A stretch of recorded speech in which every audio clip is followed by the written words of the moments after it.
EASIEST Titan Smash strategy is the easiest ground army to use right now, so this is the only guide you'll need to consistently 3-star any base no matter your town hall level.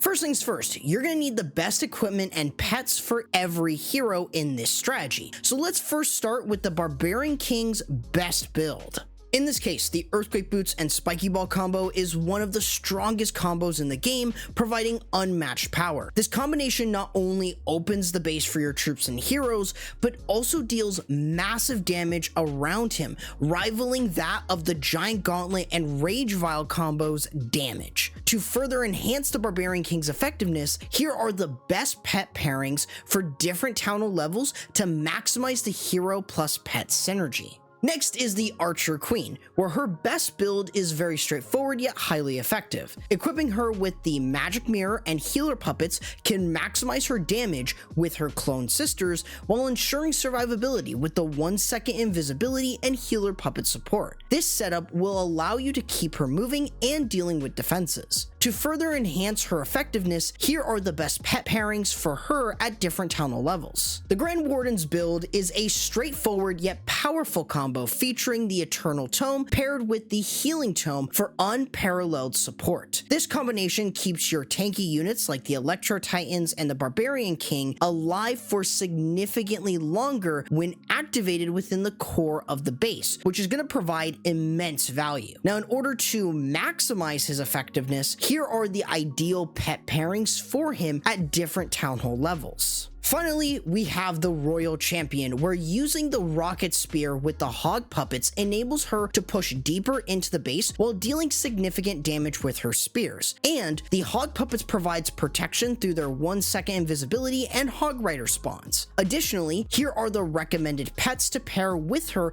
at various town hall levels for optimal performance in this army.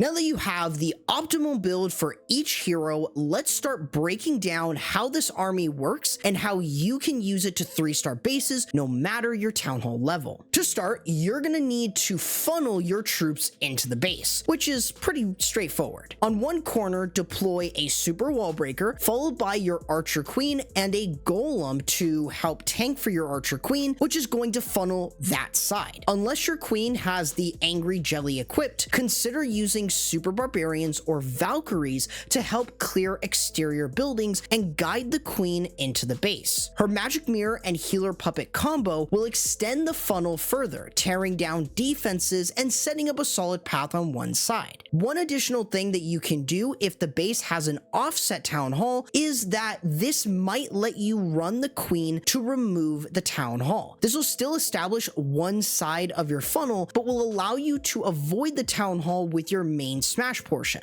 On the opposite corner, use the Siege Barracks along with a Super Wall Breaker to set the other side of your funnel. Similar to the Queen, use Super Barbarians or Valkyries to ensure the P.E.K.K.A.s and Wizards push into the compartment and set a solid path on that side. With both sides of your funnel set up perfectly, this lets your Electro Titans, Barbarian King, and Grand Warden charge straight into the core of the base.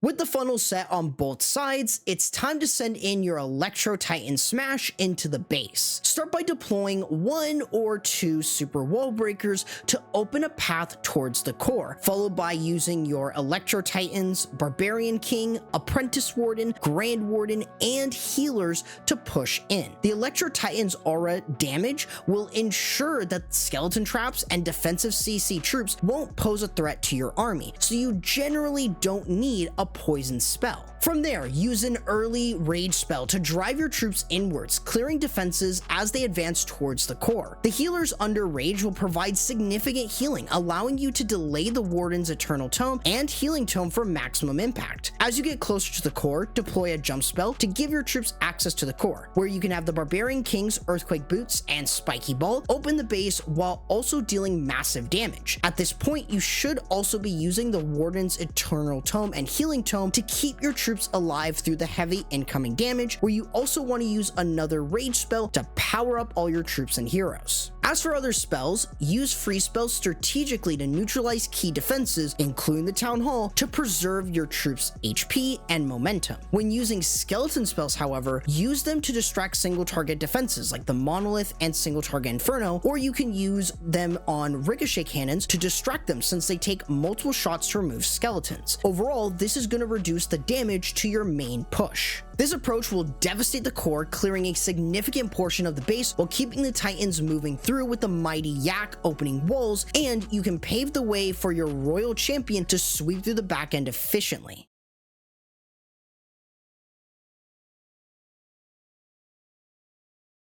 As your Titans continue to push through the base, deploy your Royal Champion to help clear the remaining defenses. You can use her anywhere, but you want her within the base, systematically eliminating defenses along the perimeter. If there is an enemy hero on the back end, you want to use headhunters to quickly neutralize them, ensuring that the Royal Champion doesn't waste any rocket spears when you activate her ability. As she nears high value defenses like the Ricochet Cannon and Multi-Archer Tower, you want to activate her Rocket Spear and Hog Puppet ability while also using a rage spell on both the Hogs and the Royal Champion. This will not only boost the Hog Rider spawns, but will also enhance the Royal Champion's base damage, making her Rocket Spears even more lethal. With this, you'll easily and more effectively clear the remaining defenses, allowing your Royal Champion to join in on the cleanup and secure the 3-star victory.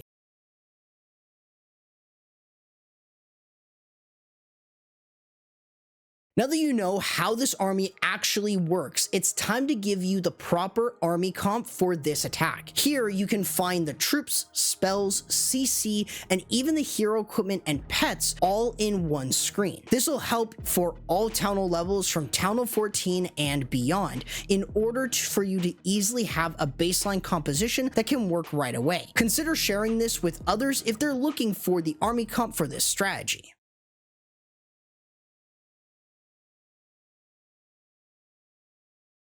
Finally, let's look at a full example to see how every step of this army comes together to make an easy and unstoppable army. Now, in a box base like this, we're going to be starting by using a couple Valkyries in order to set one side of our funnel, so this way we can get the siege barrack troops, specifically the P.E.K.K.A.s and the wizards, into the compartment. This is going to establish one side of our funnel. On the other side, we're going to do the same thing, a couple Valkyries in order to clear out defenses, using a super wall breaker to open the compartment, and using the Archer Queen with a golem to tank. In this case, we're using the Frosty instead of the Angry Jelly. This allows us to use another super wall breaker to initialize the entry, and using the Electro Titans with the Apprentice Warden, Barbarian King, Grand Warden, and of course the healers to start moving in. Of course though, you want to make sure that you're using an early rage to power the healers as you move in, and dealing with a ton of defenses while also delaying the Warden Eternal Tome and using a jump spell to get into the core. Other spells like the free spells are being used to slow down defenses and stop them in their tracks, while the Barbarian King can easily nuke everything with his Earthquake Boots and Spiky Ball, while also using the Warden's Eternal Tome and Healing Tome to protect them from the Town Hall Poison and all of the other defenses. Other than this, skeleton spells are being used to distract single target Infernos like the Single Inferno and the Monolith, but we also have the Royal Champion working around. The Yak on the Warden is incredibly important because it allows the Warden to, or the Yak to stay alive,